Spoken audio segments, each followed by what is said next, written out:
It was meant to be the happiest day of her life, but it ended with a push and a lie. What the family tried to hide beneath the weight of their name, she kept as a seed of courage. Isolated, watched, and discredited, she found strength where once there was only silence. And when the truth finally surfaced, the world had to choose between pretending or awakening. The ballroom of the Grand Brighton Hotel was adorned with white and gold flowers, each arrangement more sumptuous than the last. Marian adjusted her veil one last time before the mirror, feeling the weight of the French lace gown on her shoulders. At 26, she was about to marry Roderick Maxwell Ashworth, heir to one of the largest corporate conglomerates in the United Kingdom. Her right hand rested lightly on her belly, still discreet beneath the layers of fabric. 3 months pregnant, a secret known only to her, Roderick, and her mother-in-law. Her friend Julia entered the preparation room, her eyes sparkling with emotion. She held a smaller bridesmaid's bouquet and smiled with that warm demeanor that always calmed Marian in moments of tension. "You look so beautiful, Mari, like a princess straight out of a fairy tale."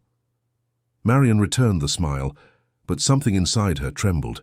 It wasn't just natural bridal anxiety, it was an indefinable feeling, as if a shadow hung over all that meticulously planned perfection. In recent weeks, Roderick had been different, colder, more distant. He responded in monosyllables when she tried to talk about the baby, averted his gaze when she mentioned names or spoke about the nursery they would need to set up. "He's stressed with work," she told herself. "It's just a phase." The door opened again, and Lady Eleanor Maxwell Ashworth entered with the upright posture of someone who never had to ask permission to occupy any space. Marian's mother-in-law was an elegant woman, her hair pulled back in an impeccable bun, wearing a navy dress and discreet but extremely expensive jewelry. Her eyes swept over Marian from head to toe, in an assessment that seemed more technical than affectionate. "The car is waiting. We cannot be late. The ceremony begins in 40 minutes and there are 300 guests waiting." Marian nodded, swallowing the reply she wished to give. She wanted to say she was nervous, that she needed a moment, that she just wanted a sincere hug. But Lady Eleanor was not the type of woman who offered hugs. She was the type who offered solutions, strategies, control. Julia squeezed Marian's hand as they descended to the hotel lobby. The activity was intense.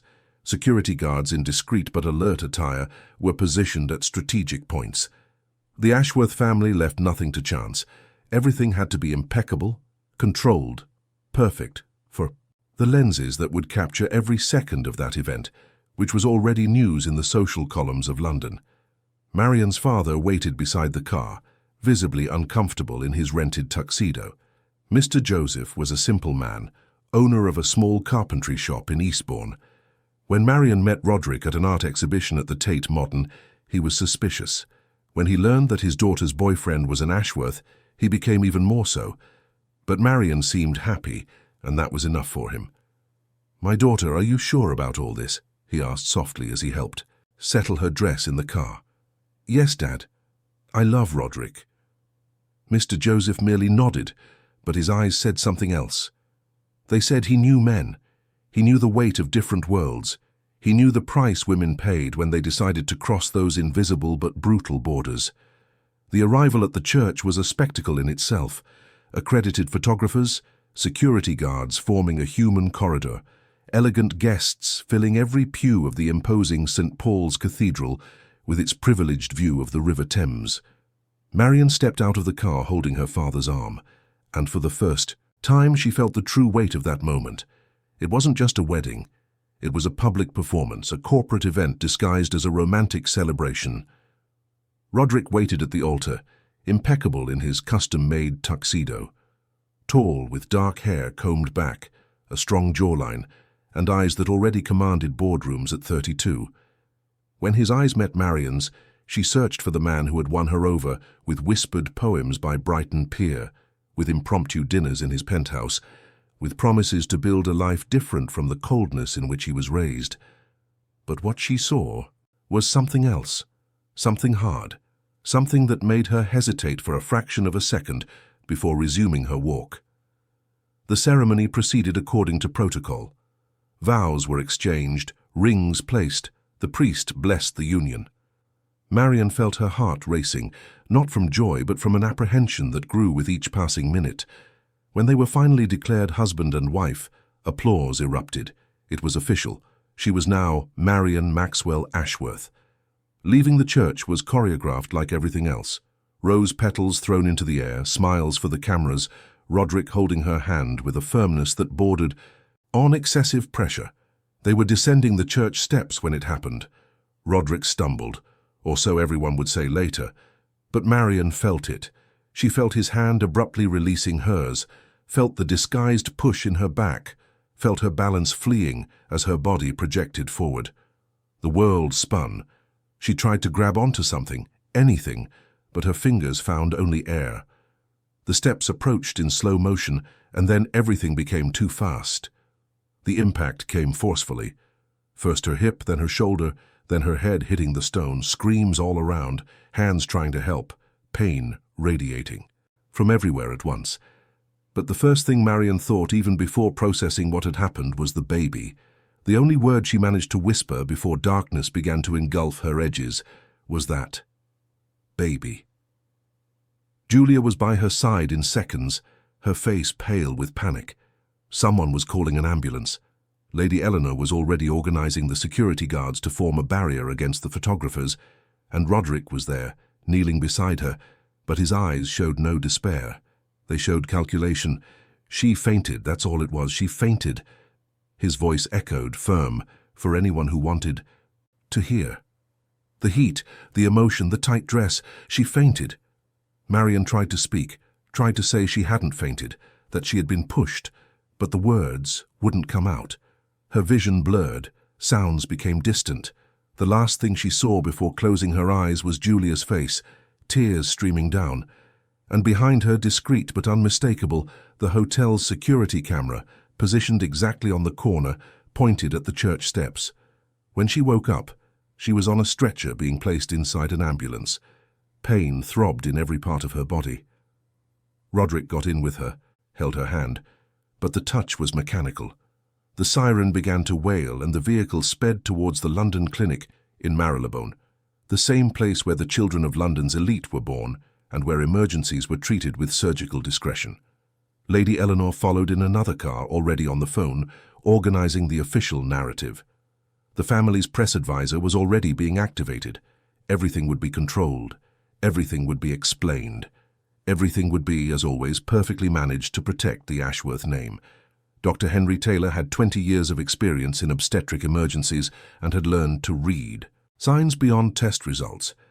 When Marion was admitted to the hospital, he was on call and immediately took over the case, not just because it was an emergency involving a pregnant woman, but because something in all the commotion, in the security guards surrounding the room, in the husband's rigid posture, raised a red flag in his professional conscience. Marion was conscious but confused. She felt pain all over her body and a visceral fear that paralyzed her. Dr. Taylor asked everyone to leave except for a nurse to perform the initial assessment. Roderick protested, but the doctor was firm. Hospital protocol. He needed to examine the patient calmly. "Mrs. Ashworth, can you tell me what happened?" His voice was calm, but his eyes observed every reaction. "I fell," Marion whispered, but her hands trembled and instinctively clutched her belly. "I fell on the church steps. Did you faint, madam?" There was a pause. Marion looked at the closed door, as if she could see through it, as if Roderick were there, listening to every word. "No, I didn't faint." Dr. Taylor made notes in silence. He requested an immediate ultrasound, blood tests, x-rays of the impacted areas that would not compromise the fetus. While awaiting the results, he sat beside the stretcher and spoke softly, only so she could hear. "I'm here to take care of you and your baby. Everything you tell me is under medical confidentiality. Do you understand?" Marion felt tears burn, but she didn't let them fall. She shook her head slightly and closed her eyes. There were things she couldn't say. Not yet. Maybe never. Who would believe her? Roderick Ashworth, the brilliant businessman, the most promising son of one of the country's most respected families, pushing his own pregnant wife on their wedding day? It seemed absurd even to herself. The test results came back an hour later. The ultrasound showed that the baby was fine, but there was a small placental abruption, a threat of pregnancy termination. Dr. Taylor explained seriously that Marion would need absolute bed rest for at least 2 weeks. No stress, no physical exertion, strict medical monitoring. Any worsening of symptoms should be treated as an emergency. When Roderick and Lady Eleanor were allowed in, the doctor repeated the instructions. Roderick's expression was one of convincing concern, but Lady Eleanor was already in operational mode. She would organize everything. Marion would stay in the couple's penthouse in Kensington, would have full-time nurses, the best possible care. Nothing would be lacking. "Doctor, can we take her home today?" Roderick's voice sounded solicitous. "I prefer to keep her under observation until tomorrow. We need to be sure there are no internal bleedings or other complications." Roderick opened his mouth to object, but Lady Eleanor touched his arm lightly. "We will do as the doctor advises." Marion spent that night in the hospital in a private room. Julia managed to visit her for a few minutes before being gently asked to leave by the security guard stationed in the corridor. Her friend squeezed her hand tightly, her eyes red from crying. "Mari, I saw it. You know I saw it, don't you?" Marion squeezed her hand back but shook her head. "Don't talk about it, please." "But Mari—" "Julia, not now."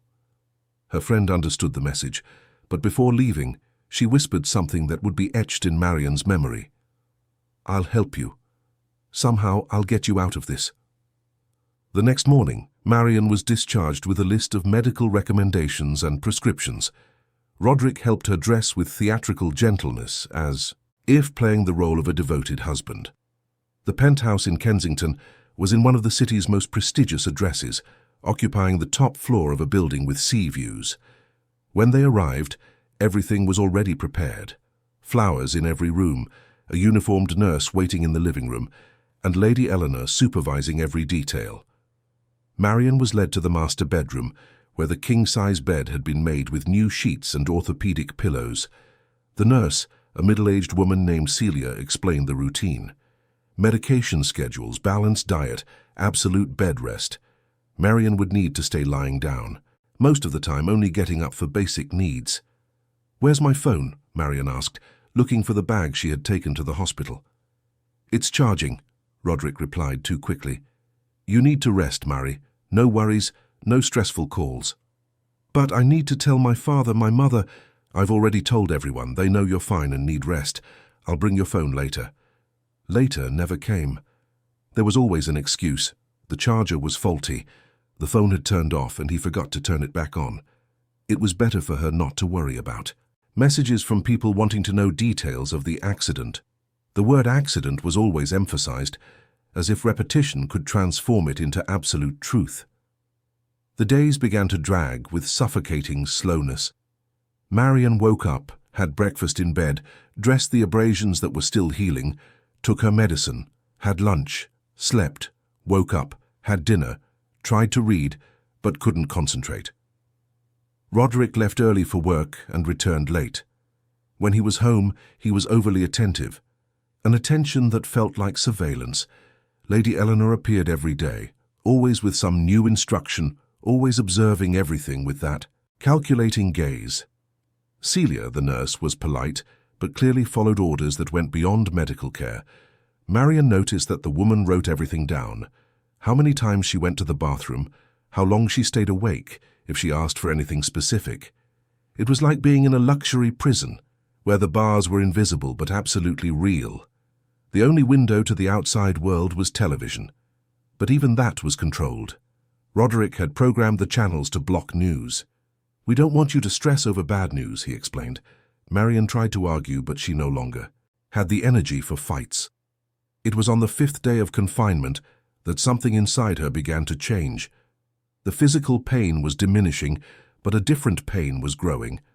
A silent rage, a disturbing clarity. She looked around the luxurious room, with its impeccable decor and ocean view, and understood. She was trapped, not by love, not by care, but by control. That night, when everyone was asleep, Marion managed to get up and walk to the small desk in the corner of the room. Her legs trembled from lack of movement, but she persisted. She opened the drawer and found a small brown leather notebook she had received as a wedding gift from an aunt. She had never used it. She picked up a pen and, with her hand still trembling, wrote the first sentence. "Where does love end and fear begin?" She looked at the words on the paper and felt something break inside her. She didn't know how yet. She didn't know when. But she knew with absolute certainty that she needed to get out of there. She needed to protect her child. She needed to reclaim her life. And for the first time since, falling down the church steps, Marion allowed a tear to fall. Not from weakness, from determination. Julia couldn't sleep. It had been a week since the wedding, and she couldn't stop reliving that scene. The disguised push, Marion's body projecting forward, the expression on Roderick's face in the following seconds. It wasn't panic. It was something else, something cold and calculated that made her feel nauseous every time she remembered. She had tried to call Marion countless times, but her phone always went straight to voicemail. She sent messages that were never answered, until she received a call from Roderick, with that polite and firm voice, explaining that Marion was on absolute bed rest, without her phone, without visitors, just resting to ensure the baby's health. Julia had accepted, but something wasn't right. That's when she remembered the security camera. The Grand Brighton Hotel had a sophisticated security system, including external cameras covering the entire event area. If there was a recording of the exact moment of the fall, that could prove what she saw. But how could she get access to it? The answer came from an unexpected source. During the wedding, Julia had briefly spoken with Charles Middleton, the hotel's head of security. He was a discreet man in his 50s who had worked there for over 20 years. He had seen everything in that place, from magnificent celebrations to discreetly hushed-up tragedies. And he had his own code of honor that didn't always coincide with the orders he received. Julia went to the hotel without notice. She asked to speak with Charles, and luckily he was on duty. When they met, she went straight to the point. "Mr. Middleton, I need your help. It's about what happened at the wedding last week." The man led her to a private room and closed the door. She explained her suspicions, the difficulty of contacting her friend, the fear that something was very wrong. Charles listened in silence, with the closed expression of someone weighing every word. "I saw the footage," he finally said, "and I know what you're thinking because I thought the same thing." So there was a recording. Julia's heart pounded. "You still have it?" "I shouldn't have. I received an express order to delete everything related to that specific time and location. An order that came from above, very high above. But 30 years in, this profession have taught me that some things need to be preserved, especially when a pregnant woman is involved. I made a copy before complying with the order." Julia felt tears of relief burn. "I need to see that recording." Charles hesitated. He looked at the door as if measuring the risks. Then he sighed and motioned for her to follow him. They went to the monitoring room where he accessed an external device. The screen showed the image of the church exit, the couple descending the steps, and then it happened. In slow motion it was unmistakable. Roderick's hand, moving, the push in Marion's back, her body losing balance. There was no doubt whatsoever. "I need that recording," Julia said, her voice firm despite the tremor. "I need to use this to help her." "Do you understand the risk you're taking?" Charles asked. "The Ashworth family has the power to destroy careers, reputations, entire lives." "I understand, but I can't leave my friend trapped in a situation like that. I can't." Charles copied the file to a flash drive and handed it to her. "Guard this as if your life depends on it, because it probably does, and when the time comes to use it well." Julia left the hotel with the flash drive burning in her purse pocket, but another question arose. What to do with it? She couldn't just show up at the penthouse and hand the recording to Marion. It was clear she was being watched. She needed help from someone with legal power and courage to face the Ashworths. But who? The answer came 3 days later, in a completely unexpected way. A lawyer named Dr. Beatrice Foster called Julia. She explained that she had been discreetly hired to follow Marion Ashworth's case at the request of a family member who preferred to remain anonymous. She wanted to discuss any relevant information that could help protect the young woman. Julia was suspicious at first. It could be a trap. But something in the lawyer's firm and direct voice convinced her to set up a meeting. They met at a discreet cafe in Notting Hill, far from the social circuits of West London. Dr. Foster was a woman in her 40s, with modern cut grey hair, thick-rimmed glasses, and a penetrating gaze. Specializing in cases of domestic violence and women's rights, she had a reputation for not accepting intimidation and for winning battles considered impossible. "Who hired you?" Julia asked as soon as they sat down. "That I cannot reveal yet. But I can tell you, it's someone in the family who is concerned about Marion's well-being and has reasons to distrust their son." "Roderick," Julia whispered. "Exactly. Now tell me, do you have any evidence of what happened that day?" Julia placed the flash drive on the table. The lawyer picked it up, observed it for a moment, and put it in her purse with almost reverent care. "This could change everything. But I need you to understand that the process will be long and dangerous. The family will try to discredit the recording, you and anyone who stands in their way." "I know," Julia replied, "but I can't abandon my friend." "Good, because we're going to need courage." Dr. Foster took a sip of coffee and continued. "First, I need to gain Marion's trust and make her understand that she can get out of this situation. Then, we will use this recording at the right time, not before. If we show our hand too early, they will find a way to neutralize the evidence. How will you reach her? She's practically under house arrest." "I have my methods, but I need you to stay alert. If Marion manages to contact anyone outside, it will probably be you. Be ready." Julia nodded, and the two women parted with a silent agreement. They were now part of an alliance to save Marion, facing one of London's most powerful families. Meanwhile, in the Kensington penthouse, Marion continued her golden cage routine. But something had changed. She began to observe everything more carefully. The times Celia stepped away when Roderick was distracted, the moments Lady Eleanor let her guard down. She was looking for loopholes, small windows of opportunity. It was on a rainy afternoon, when Celia went out to get medicine from the pharmacy and Roderick was in a meeting that ran long, that Marion found her moment. She got up carefully, went to the living room and found the landline phone on the sideboard. Her hands trembled as she dialed Julia's number, which she knew by heart. The line rang once, twice, 3 times. Then the familiar voice answered. "Hello?" "Ju, it's me," Marion whispered urgently. "Mari, thank goodness. Are you okay? Where are you?" "I'm in the penthouse, but I don't have much time. Julia, I need to get out of here. I need help." "I know, and we're already working on it. Listen, there's a lawyer, Dr. Beatrice Foster. She's going to help you. She'll find a way to reach you." "How?" "Trust me, just hang in there a little longer. And Mari, we have the recording of what happened on the stairs." Marion felt the air leave her lungs. "You have it?" "We do. And we're going to use it to get you out of there.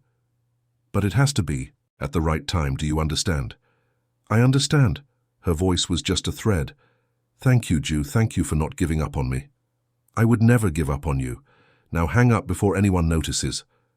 Marion hung up the phone and hurried back to her room, lying on the bed seconds before hearing the front door open. Celia was back.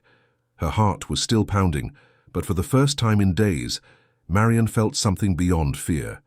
She felt hope. Dr. Beatrice Foster had a meticulous plan. She knew she couldn't just show up at the Ashworth penthouse without raising suspicion. She needed a legitimate entry, something that couldn't be refused. The solution came through a court order for psychological evaluation, requested on the grounds that the patient had suffered significant trauma and needed specialized care. Since the family itself had publicly disclosed the accident, they couldn't refuse without raising questions. When Dr. Foster arrived at the penthouse, she was greeted by Lady Eleanor, with the same assessing, cold gaze as always. The lawyer, however, was accustomed to intimidation attempts and maintained her professional and firm demeanor. "I am Dr. Beatrice Foster, a psychologist specializing in post-event trauma. I am here as per court order to assess the emotional state of Mrs. Marian Ashworth. Lady Eleanor examined the documents with excessive attention, looking for any loophole. Finding none, she had to concede. The conversation must be brief. My daughter-in-law is resting and cannot be disturbed. Protocol requires complete privacy, just me and the patient alone. It was a small battle of wills, but the law was on Beatrice's side. She was led to the room where Marian spent her days. The young woman was sitting on the bed, visibly thinner, with deep, dark circles under her eyes and an expression that mixed hope and fear at seeing a new person enter. As soon as the door closed, Beatrice was direct. "Marian, my name is Beatrice Foster, and I'm not just a psychologist. I'm a lawyer specializing in women's protection. I was hired by someone in your family who is concerned about you, and your friend Julia contacted me. We have the recording of what happened on the church steps." Marian began to cry silently, her hands covering her face. It was the first time in weeks that someone openly acknowledged what had happened, that believed her, without questioning. "I know you're scared," Beatrice continued, sitting beside her. "But I need you to understand that there is a way out. There is a legal path to protect you and your baby. But for that, you need to be strong. You need to make a very difficult decision." "What decision?" "You need to file a formal complaint. With the recording, we have concrete evidence. But without your voice, without your testimony, we cannot act. They'll destroy me. His family has power, money, influence. No one will believe me against them. I will believe you. Julia will believe you. And the person who hired me, within this very family, also believes you. You are not alone, Marian." It was at that moment that Marian made the decision that would change the course of everything. She looked at her belly, where the baby was growing, and thought about the future she wanted to build for that child. A future without fear, without violence, without silence. "I will file the complaint." Beatrice took a small recorder from her bag. "I need you to tell me everything, from the beginning. Every detail, every moment you felt afraid, every time you were controlled, or threatened, even subtly." Marian took a deep breath and began to speak. She talked about the first changes in Roderick's behavior, when he learned about the pregnancy, about his growing coldness, about the subtle observations that made her feel inadequate. She recounted the push on the stairs and the days of isolation that followed. Each word was a painful liberation. When she finished, she was exhausted, but something inside her had grown stronger. Beatrice put away the recorder and held her hand. "Now I'll need you to trust me. In the next 48 hours, a lot will happen. They will try to convince you to back down. They will make promises. They will try to scare you, but you need to stand firm. Can you do that?" "I can," Marian replied, and for the first time in weeks, her voice sounded determined.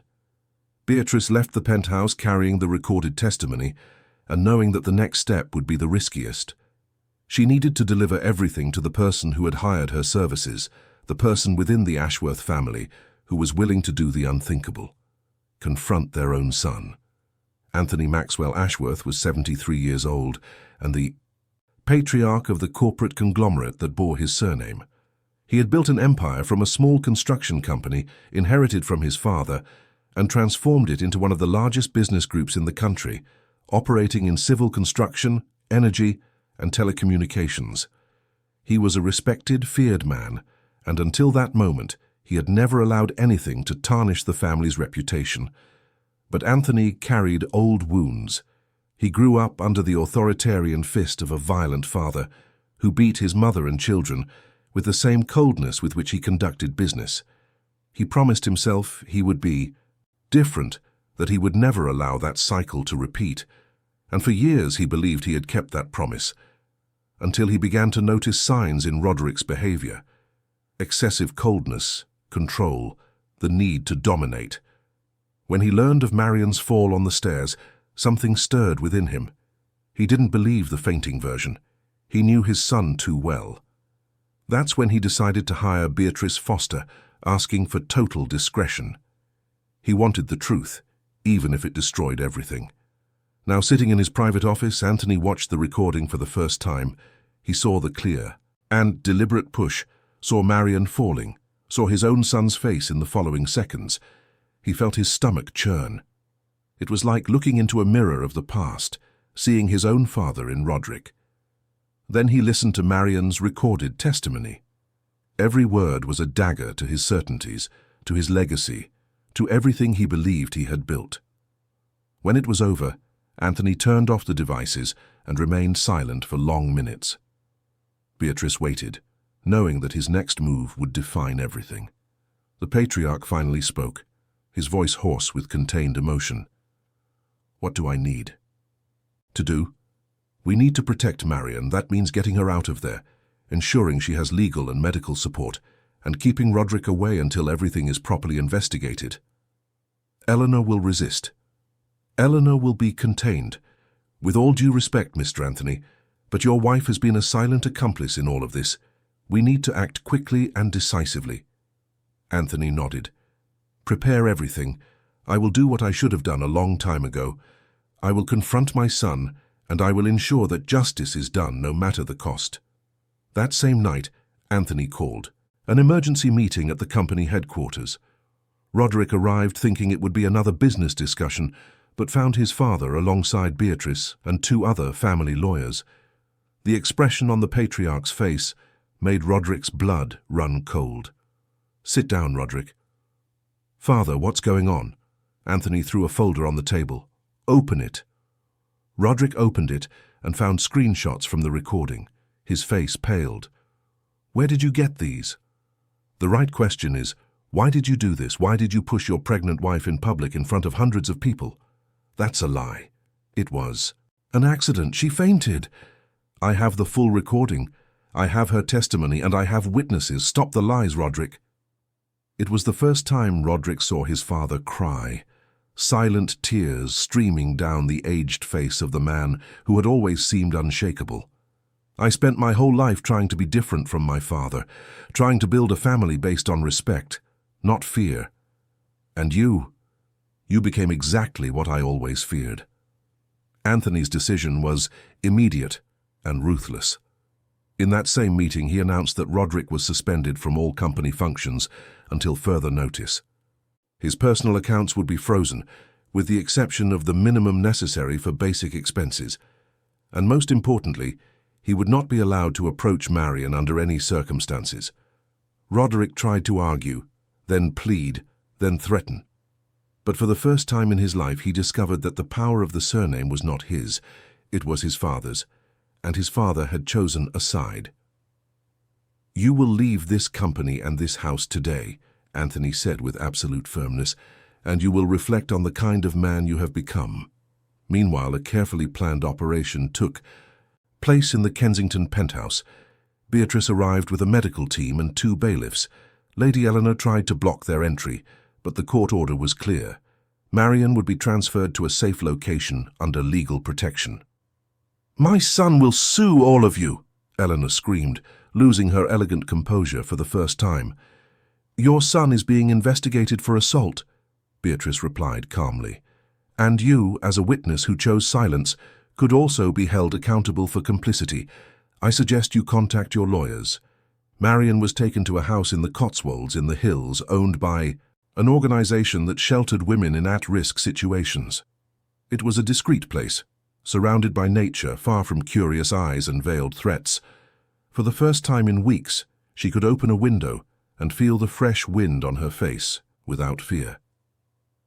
Julia was there waiting, and the 2 friends embraced, crying for long minutes. "You're safe now," Julia whispered. "It's all right, you're safe." But Marion knew the fight was just beginning. The legal part would be arduous. Beatrice explained that they would file a formal complaint in the next 48 hours and needed to prepare for the reaction from the media and society. What Beatrice didn't expect was for the recording to leak before the official complaint. Someone within the family itself, likely connected to executives who opposed Anthony's decision, handed the video to the press. The intention was to force the patriarch to back down, to create such a huge scandal that he would have to choose between the empire and the truth. The strategy had the opposite effect. When the recording aired on one of the country's main news programs, the reaction was immediate and overwhelming. The video clearly showed the push, the fall, The despair. There was no denying it. There was no distorting it. The truth was there in high definition for millions of people to see. Social media exploded. Hashtags demanding justice for Marion became trending topics. Television programs debated the case. Domestic violence experts were invited to analyze the behavior. The Ashworth name, synonymous with power and respect, was now associated with something very different. Roderick's lawyer, Dr. Francis Castleton, one of the country's most expensive criminal lawyers, tried to control the damage. He gave interviews claiming the recording might have been manipulated, that there was context not being shown, that his client was innocent until proven guilty. But Beatrice was prepared. She provided authorities not only the original recording with all the metadata proving its authenticity, but also Marion's testimony, medical reports and statements from witnesses at the scene. She built a case so solid that even the most skilled lawyers would have difficulty dismantling it. Meanwhile, Marion faced her own battle. Public exposure brought support, but also brought attacks. Anonymous profiles on social media accused her of lying, of seeking money, of destroying a family for revenge. Every comment was a new wound, but Beatrice prepared her for, "The price of truth is often high, but the price of silence is always higher." Anthony, in turn, made a decision that shocked the corporate world. He called a press conference and, before dozens of journalists, made a statement that would be remembered for years. "I built an empire over 50 years. I employed thousands of people, erected buildings, connected cities. But none of this has value if it is sustained by silence and complicity with violence. My son made a grave mistake, and I as a father also erred by not seeing the signs sooner. Therefore, I am here to say that I fully support the investigation and will do everything in my power to ensure that justice is done, even if it costs my legacy." The speech was met with astonishment. Some applauded his courage. Others accused him of theatricality, of trying to save his public image at the expense of his own son. But the impact was undeniable. A patriarch publicly confronting his own family was rare in the United Kingdom, especially in circles where a surname was worth more than the truth. The pressure on Roderick increased exponentially.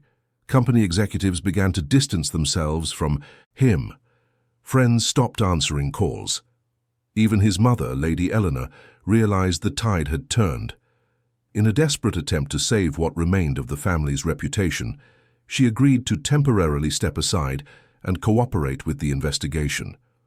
It was then that Beatrice discovered something that would further change the course of the case. Hired by Eleanor before the wedding, an investigation agency had compiled a complete dossier on Marion. The goal was to find something in her past that could be used as a form of control or discreditation if necessary. The document revealed Eleanor's prejudice, as she had never accepted her son marrying someone of humble origins. When this dossier was presented to the judge, it became clear that there was a pattern of control and manipulation that went beyond the isolated incident on the stairs. It was systematic. It was planned. And Lady Eleanor was at the center of it.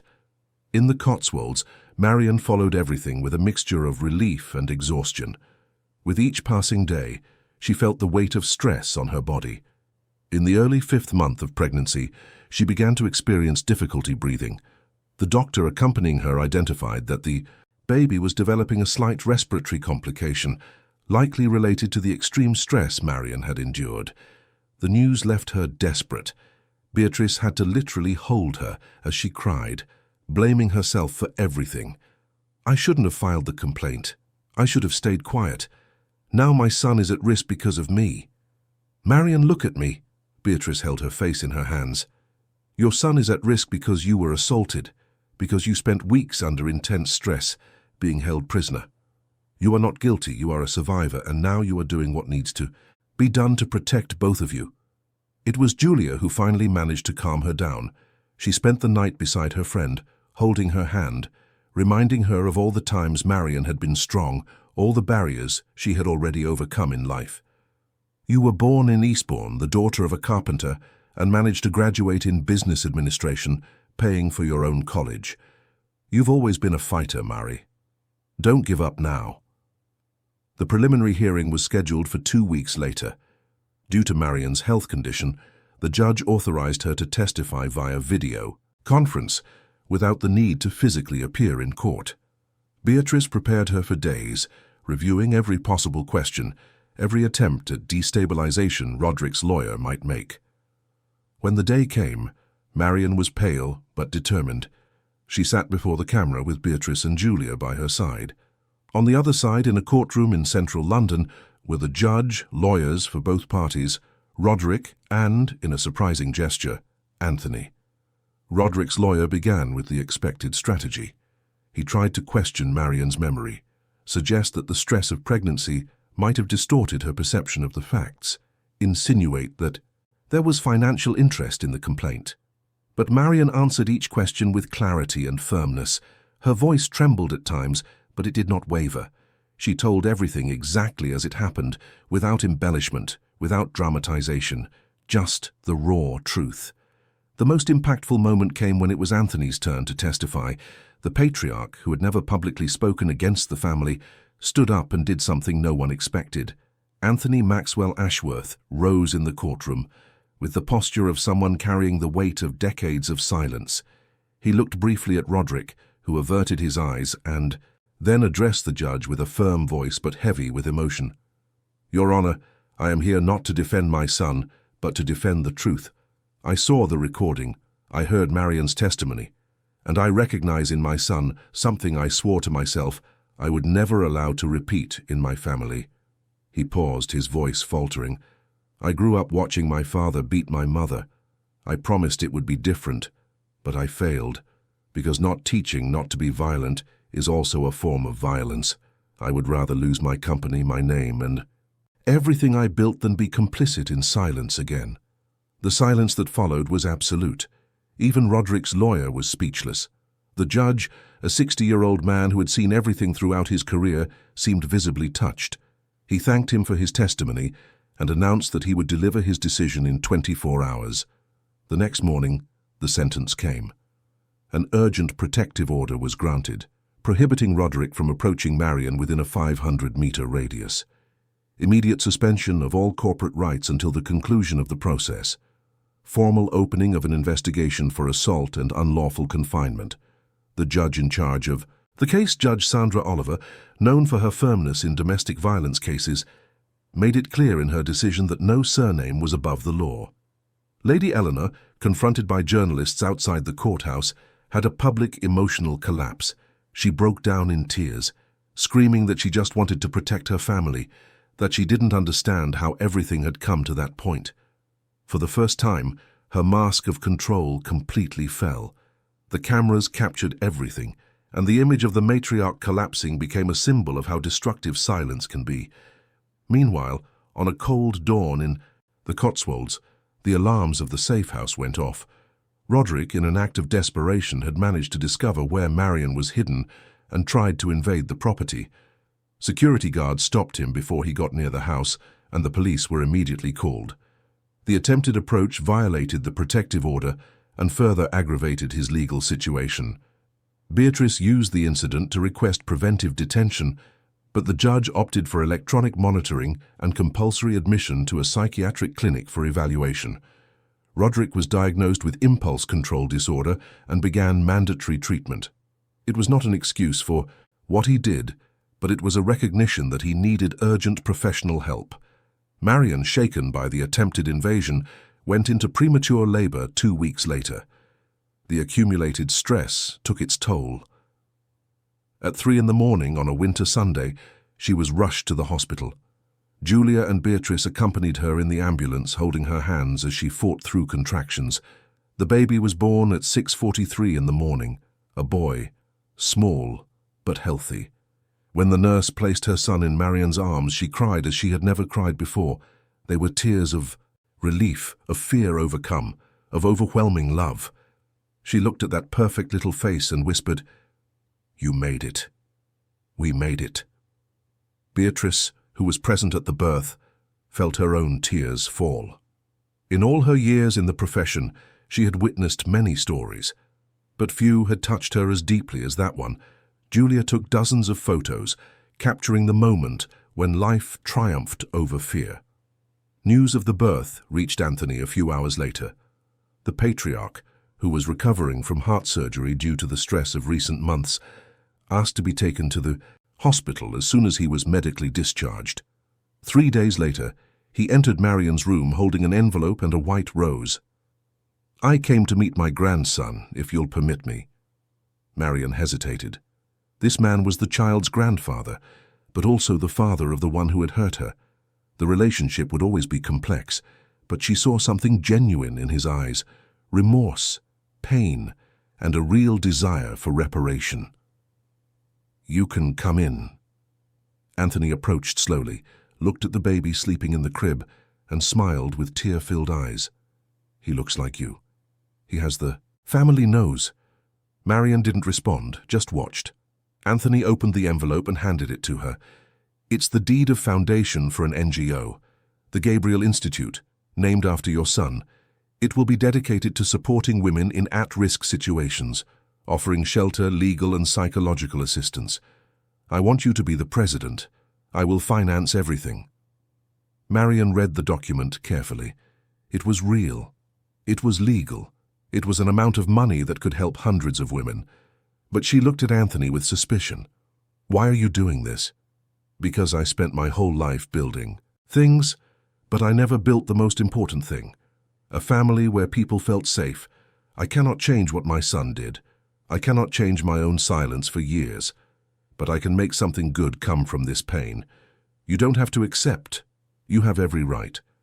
But know that my intention is genuine." Marion looked at Gabriel, then at the document, then at Anthony. "I'm not doing this for your family. I'm doing it for the women who need it. That's all I ask." In the following months, the Gabriel Institute began to take shape. A building in Notting Hill was renovated to serve as its headquarters. Psychologists, lawyers, and social workers were hired. The first cases began to arrive. Women who saw in Marion's story a mirror of their own lives. Women who needed courage to take the first step. Marion divided her time between motherhood and work at the foundation. Julia became the Institute's communication coordinator, using her marketing skills to give visibility to the cases. Beatrice continued to offer legal support, now not only for Marion but for all the women assisted. 6 months after Gabriel's birth, Marion was invited to speak at the Houses of Parliament in Westminster about a bill that expanded protection for victims. She accepted. She ascended the podium wearing a simple blue dress, her hair tied back, without jewelry. Her voice echoed through the chamber as she told her story, omitting no details, romanticizing no suffering. "I am not here as a victim. I am here as a survivor, and every day I choose to get up, take care of my son, and help other women is an act of resistance. Silence only protects aggressors. Truth protects life." The speech was met with a standing ovation. Members of Parliament from different parties recognized the importance of the issue. The bill was approved 3 months later, creating shelters in all counties and extending the duration of protective orders. Meanwhile, Roderick continued his treatment. He spent a year hospitalized before receiving authorization to live on parole. He never again approached Marion or Gabriel. He never again worked at the family company. He began to live discreetly in another county, away from the spotlight, forever carrying the weight of his choices. Lady Eleanor, after her public collapse, spent months in intensive therapy. On an autumn afternoon, she asked Beatrice to arrange a meeting with Marion. The lawyer warned that Marion was not obliged to accept, but the young woman surprisingly agreed. They met in a quiet cafe in Kew Gardens. Eleanor arrived without makeup, without the jewelry she always wore, dressed in simple clothes. She seemed to have aged 10 years in a few months. She sat in front of Marion and, before any words were spoken, began to cry. "I owe you an apology that will never be enough. I spent my whole life building appearances and forgot to build empathy. I judged you from the first day I investigated your past. I tried to control your life. And when you most needed support, I chose to protect my son instead of protecting you and my grandson." Marion listened in silence. Eleanor continued. "I don't expect your forgiveness, but I want you to know that I am in therapy.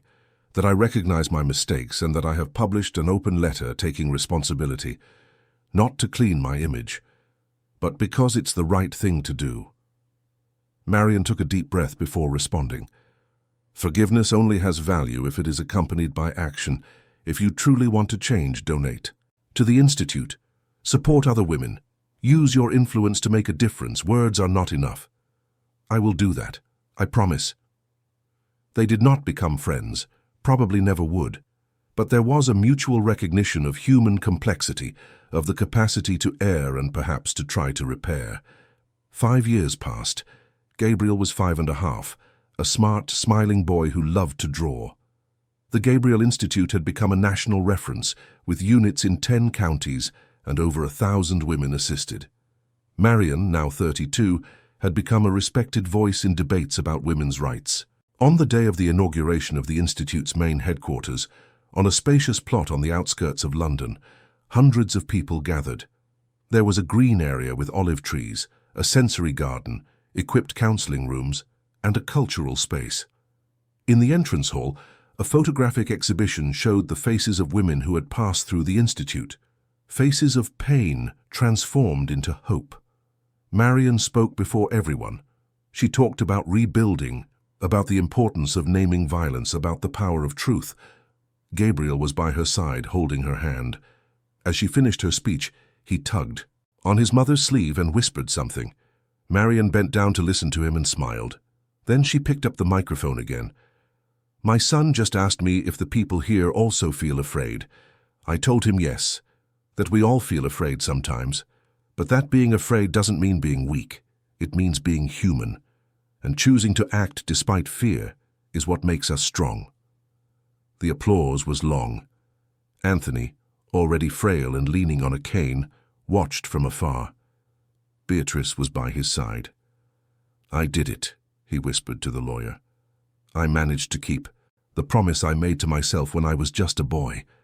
"You did," she confirmed. In the final scene, when everyone had left and only the cleaning crew was tidying up the space, Marion sat on a wooden bench under an olive tree. Gabriel, tired, slept in her lap. The wind blew softly, carrying the scent of the sea a few miles away. The foundation lights illuminated the field, creating an atmosphere of peace. Marion looked at her son and thought about everything she had been through. The pain, the fear, the struggle, the small victories, the great transformations. She thought about the women who now had a chance she almost didn't have. She thought about how love can take many forms, but should never be confused with control. In her mind, a single certainty echoed like a mantra that had become her strength. No one can change the past, but everyone can choose with courage to write a worthy future. And as Gabriel breathed peacefully in her arms, Marion knew she had done exactly that. She had survived. She had resisted. She had won. Dear listeners, we hope Marion and Gabriel's story has deeply touched your hearts and shown that courage can transform even the most difficult situations into possible new beginnings. If this narrative moved your emotions, we have a special playlist full of other stories that explore human strength, true love, and the choices that shape our destinies. You can find it by clicking on the side here. Don't forget to subscribe to the channel to not miss any of our daily stories that celebrate life in all its complexity. Leave a like if Marion inspired you in any way, and please come to the comments to tell us what moved you most on this journey. Your participation makes our community even more special. Until the next story.